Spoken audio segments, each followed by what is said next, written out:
This video is all about LastPass, and most specifically, it's about getting a LastPass account, adding the extension to your web browser, and then a quick review of the LastPass vault and the areas in the of control that you want to pay attention to. All right, so number one, here's LastPass. It's pretty easy, LastPass.com.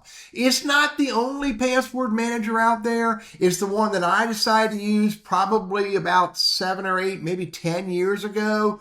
And I'm committed to it. It does everything I need it to do, and I use it on all of my devices. Now, so what is it? It's password management. It's the ability for you to store your passwords as well as some other important information that you need to store. Could be credit card information, bank account information, etc., etc.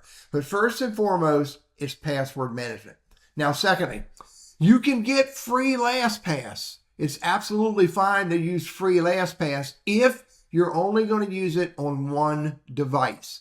But if you're going to use it on more than one device, then my recommendations would be either get the premium or get the family version. Because if you have a family of children, adults, etc., maybe even your parents and it would be grandparents, you could get the family version for $4, $48 a year, and you could have 6 accounts. So it would be 6 premium accounts. And again, premium accounts is unlimited passwords across all of your devices. I have it on my iPhone, my iPad, my MacBook Pro, my MacBook Air, which is my travel computer. And so that might be useful. But if you only have it on one device, that's all you're doing, free is pretty much all you need for the most part. The only other advantage to paying is that you can connect a cell phone to your account and you have SMS text messaging in the event you get kicked out of your account or logged out. You can get back in through your cell phone instead of just through your email address. That might be one reason to pay $36 a year. Now, so let's get LastPass for free. I'm going to use the personal, and it wants me to give it an email address. And then click on Start 30-Day Trial. Again, what they want to do is they want to upsell you to the premium version. However, you could decline and stay with the free version, knowing you don't have SMS text messaging for login information, and you can only have it on one device. Start 30-day free trial.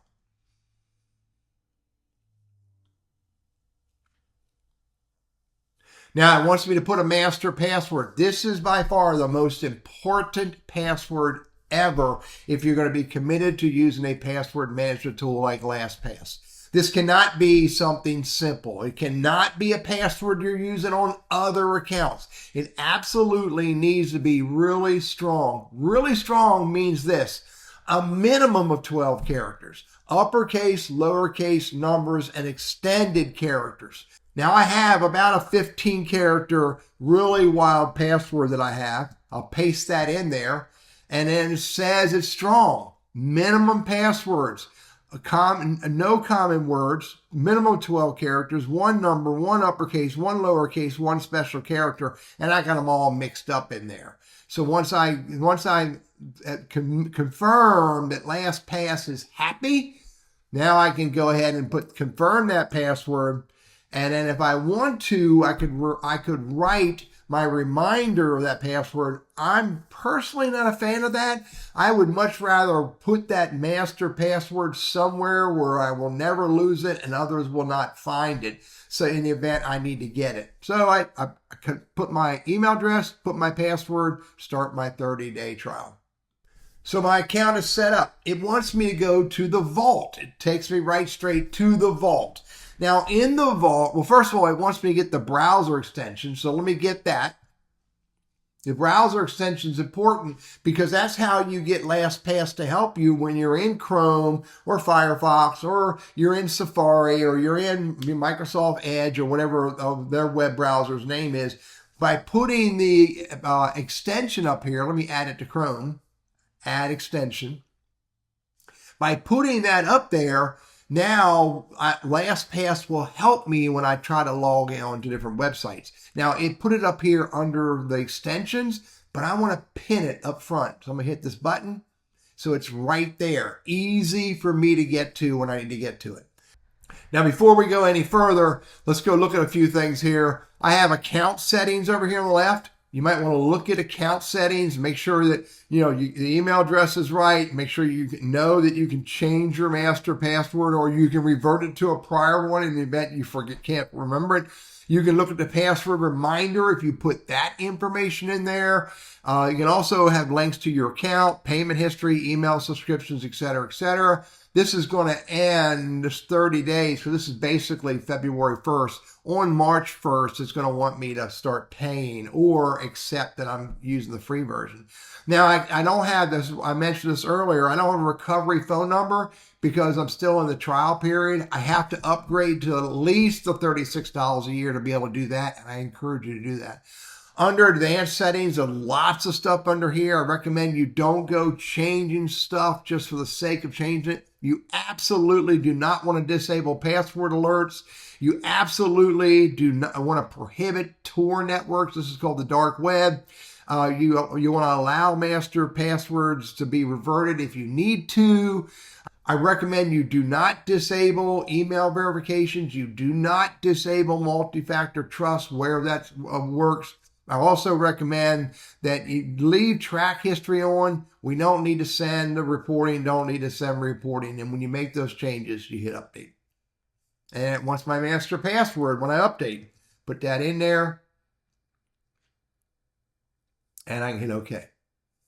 One more thing about account settings to show you. There's a lot of options on here as well. These are predominantly advanced options. If you're setting this up for a senior, if you're setting this up for someone who needs help managing their passwords, typically they won't need this kind of stuff, but you don't know. It's worth understanding what these are. Click on them and you can click on the little eye there and get information about it. But typically I don't go into that for most users. One more thing to show you in here, and that is you also have the ability not only to save passwords, but if you're using passkeys, that's a conversation for another day. You have notes. You can put notes in here. These are, be securely saved. So you can have notes with lots of really important information. You can have people's addresses. This is sort of like a contact system. Maybe you don't need to use that, but it is a way to store it. You can put your credit cards in here and your bank account information in here so that all of that is in one central location. Oh, I should have pointed this out to you. This is also important, so I apologize for one more thing. Emergency access. If you're setting up a LastPass account for a senior in your family, even for yourself, I encourage adding an emergency access. This is someone you trust to access your vault in the event that you can't. So when you go to add somebody, you got to type in their email address here and then make sure it's the right email address. Don't make that mistake. But then you can decide, how long do I want them to wait before they have access to it? You can say give them access immediately, and that may be practical if you're setting this up for someone that you're going to help manage their account. But you could also give them a little liberty and say in 3 hours, they have, when you, if that's your email address, you request access to a senior's LastPass, you can give them 3 hours or whatever you want to put here to say no. So again, either immediate or 3 hours or whatever you choose, that if it's 3 hours or longer, they have the ability to decline your request. But typically, if you're helping them set this up, I'd actually encourage you just to go ahead and do it immediately so that when you want to get into their LastPass, you can do it immediately. And so then you send that invite. Now it's going to require this person, in this case, R.L. Burris, to have a LastPass account so that she logs in a LastPass. And then there's a section in her LastPass for her to emergency access to someone else. And then she goes in there and she clicks on the button and says, hey, I need to get into my dad or my mother or my grandmother's LastPass, whoever gave them permission. Don't skip this step. It's important to do. In the next video, I'll take you in the process of manually adding in passwords and then adding in passwords as you log in to an account. I'm Teddy.